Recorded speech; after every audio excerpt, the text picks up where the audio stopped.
Hello and welcome to Learn Spanish on SpanishDict.com. I'm Paralee Whitmire and I'm your teacher. Today you'll be learning about personal descriptions like soy alta, eres fuerte, ella es cómica y mucho más. ¡Vámonos!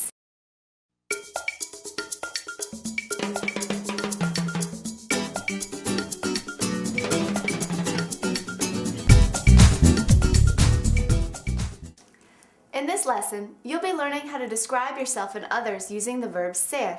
Ser means to be in Spanish and is used to describe what a person looks like and what they are like.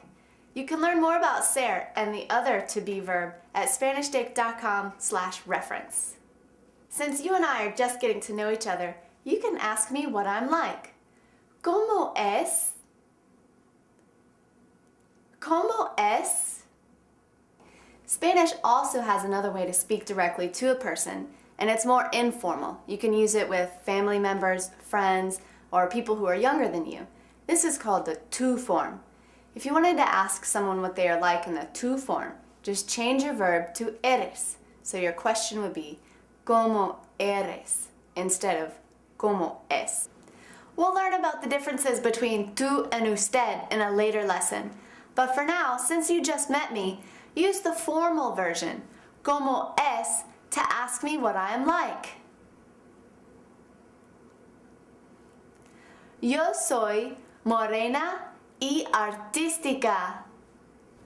Did you notice how I said yo soy morena to mean I am brunette?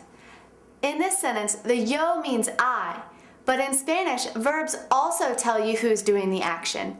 Soy means I am.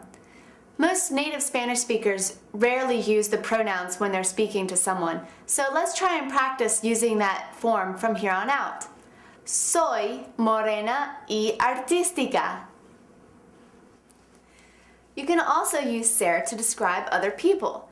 This is really useful when you have to start describing your family to a new friend. Let's start. ¿Cómo es él? What is he like? ¿Cómo es él?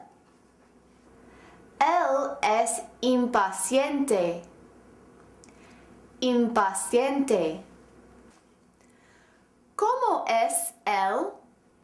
Él es perezoso. Perezoso. ¿Cómo es ella? Ella es desordenada. Desordenada. ¿Y cómo es ella? Ella es mal educada. Mal educada. You can also answer ¿cómo es? Or ¿cómo es él o ella? With physical descriptions. Ella es delgada. Delgada. Él es gordo. Gordo. Ella es baja. Baja. Él es alto. Alto. Ella es joven. Joven. Él es mayor. Mayor. Ella es rubia. Rubia. Ella es pelirroja. Pelirroja. Él es fuerte.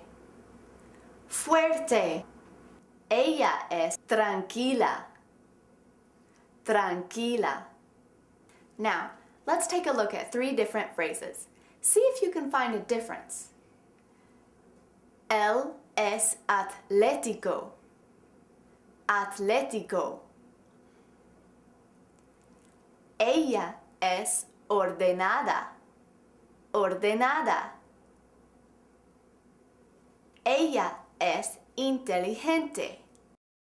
Inteligente. Él es inteligente. Inteligente. Now, I haven't mentioned it yet, But I hope you noticed that the adjectives for all the men end in the letter O, and the adjectives for the women end in the letter A. So if you want to use an adjective that you saw with a member of the opposite sex, just change the last letter. If you would like to be ordenada as a woman, leave it the same. If you would like to be ordenado because you're a man, change the A to the O. Did you notice that inteligente didn't change depending on whether it described a man or a woman? There are some adjectives, those that end in E or a consonant, that don't change depending on the subject. Okay, te toca, it's your turn. I'm going to ask you what you're like. ¿Cómo eres? You can respond using any of the adjectives that you've learned so far in this lesson. Try and respond, and then ask me what I am like. ¿Y usted? Okay? ¿Cómo eres?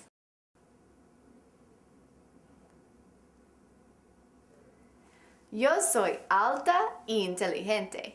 Gracias. Okay, now let's try and describe a few other people. ¿Listo? I'll show you the picture and ask you what the person is like. You try and respond. ¿Cómo es él? ¿Y cómo es él? ¿Cómo es ella? ¿Y cómo es ella? Muy bien. Okay, es todo para hoy. You can practice everything you learned here at SpanishDict.com/learn. There you'll find flashcards for all the vocabulary in this lesson, as well as quizzes for recognition, listening, and recall, an active forum, and live video chat.